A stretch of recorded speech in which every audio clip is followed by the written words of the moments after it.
New Delhi. New Delhi. New Delhi New Delhi has been the capital has been the capital of India of India for ages. for ages. It is situated It is situated in the north in the north and is on the bank and is on the bank of river Yamuna.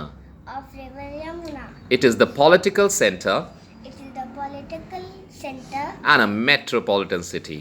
and a metropolitan city.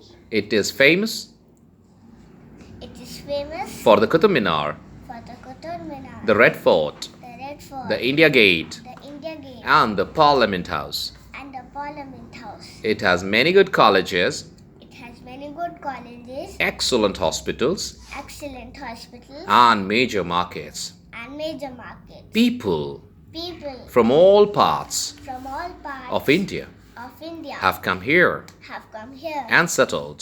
and settled. It has some famous temples It has some famous temples like the Akshardham like the Akshardham and the Lotus Temple. and the Lotus Temple. Nowadays, Nowadays, it has become it has become a very busy city a very busy city with the traffic issues with the traffic issues and pollution. and pollution. However, However, it is improving it is improving day by day. day by day. I live in Delhi I live in Delhi and I'm proud of it. and I'm proud of it. Thank you. Thank